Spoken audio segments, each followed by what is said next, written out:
Okay, Crocodile on BBC Radio 1 by Tamino. Hello. Hello. It's great to meet you. Very nice to meet you too. We've been so enjoying playing your music on the show, particularly Crocodile, which we actually had a problem with that song in that we just could not play it. Oh wow! At least once a week, right, Harrison? We were obsessed with it. Wow! And that was our entry point to to learning about you as a musician. But we thought it might be nice to get you in and learn a bit more. Thank you. Thanks for having me. It's such a pleasure. So, how are you? First of all, you good? I'm very well. Yeah. Very well. Yes. How long are you in the country for? Only since the day before yesterday. Okay. Yeah. Played a small show in Manchester, and then we played a show in London yesterday. Yeah. And how have they been? Have they felt good? Yeah, they were really good. I love playing here. Yeah. Do you have an affiliation with British music? Is there? Yeah, of course. I think I can hear it in the music. Maybe. Yeah, I mean, I guess Radiohead, of course, is one of my favorite bands, and the Beatles and John Lennon's solo work. There's so much good music coming from here. So. And Colin, you mentioned Radiohead. Colin Greenwood is a friend, right? Or he plays in your band. Yeah, he played with us in London. Yes, here. Yeah. Wow. yeah. It's quite surreal stuff, but it's just lovely. It's just what a musician and a great guy, and yeah. How do you get Colin from Radiohead to play in your band? Just for the sake of every other band listening, like, how do we do that? Because it's not often that anyone from Radiohead steps outside of the band, play with other bands. Yeah, I really don't know. I could tell you a bit about the history. I mean, he came to a show, like a year ago or something. So he was a fan. Yeah. And then from there on, he played on a song on the record. And then I just asked, hey, do you want to join us on stage as well? And since then, we've played many concerts together. And, it's been amazing. Wow. Okay, so can we talk a little bit about your journey, if that's all right? So you're Belgian. Yeah, I'm Belgian. Yeah, but you have ancestry in Egypt, is that right? Yeah, that's right. And in Lebanon as well. In Lebanon. Yeah. Okay, because when I listen to your album, I can really hear the kind of Eastern influences in there, and I don't know the technical word for the instruments you use, but I feel like there is. Is there some kind of instruments from the Middle there's Eastern some oud, which is an Arabic traditional instrument. Yeah, it's kind of the ancestor of the guitar in a way, and you have the ney, which is a flute. Yeah, those are very traditional Arabic instruments, and they are on the record. Yeah, I play a bit of oud myself. I have a Syrian teacher who lives in Antwerp, and it's just great.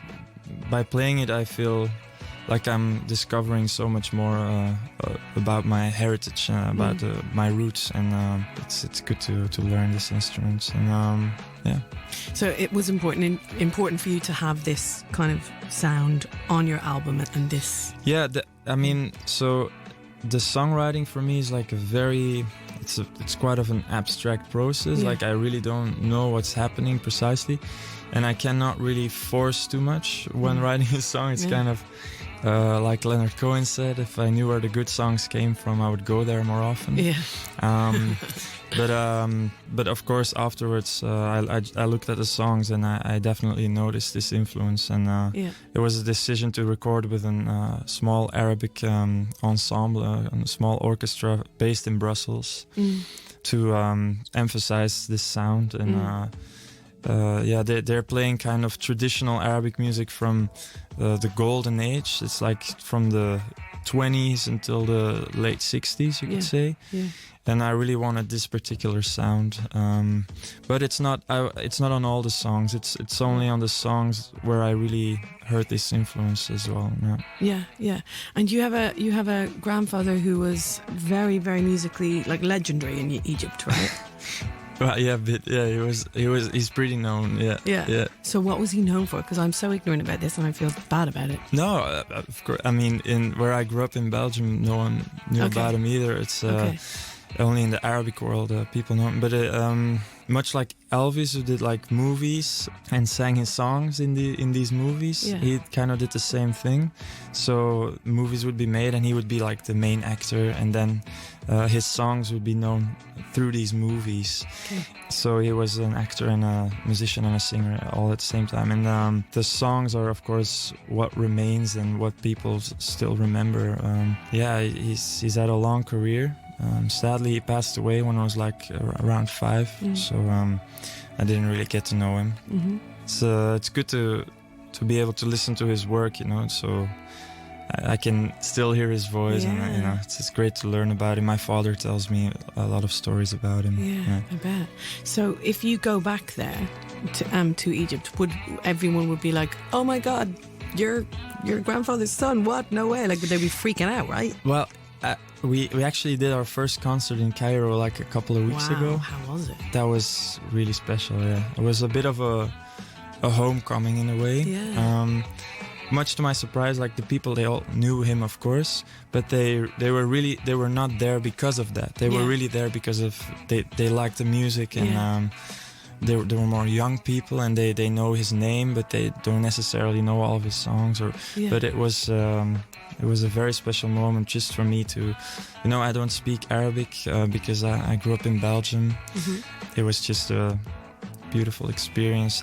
It really felt like a homecoming. Yeah, I bet. So what now? So the album is out, Amir. The deluxe version of the album is also out. So that are you thinking new music? Are you thinking of another project already? Yeah, for sure. Yeah, I'm really looking forward to spending some time at home. You know, we've been touring quite a lot, and I'm at my best creatively when I'm at home, and I'm really you know, working every day, and so I look forward to that creativity ahead of me. Yeah.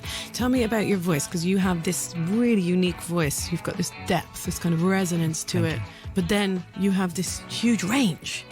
When did you first realize that you could sing like that? Probably mimicking like the female opera singers that my mom was listening to. It was just for fun in the beginning, and like I always like to make crazy sounds, you know, like but it wasn't really serious or anything like that. It was only later in life when I started writing my songs that kind of use it just as a means of expression, like falsetto on the higher notes, or more of a crying sound, and the lower notes for more of a confident sound or something. But it's just very natural. It's they're all different colors to express emotions, I guess. Okay, well, the album Amir is out now, as we said. Tamino is who you're listening to. I'm going to ask you before you go to select a track off the album. Okay. That's not Crocodile that we can play. Cool. Because we'll already play Crocodile, obviously.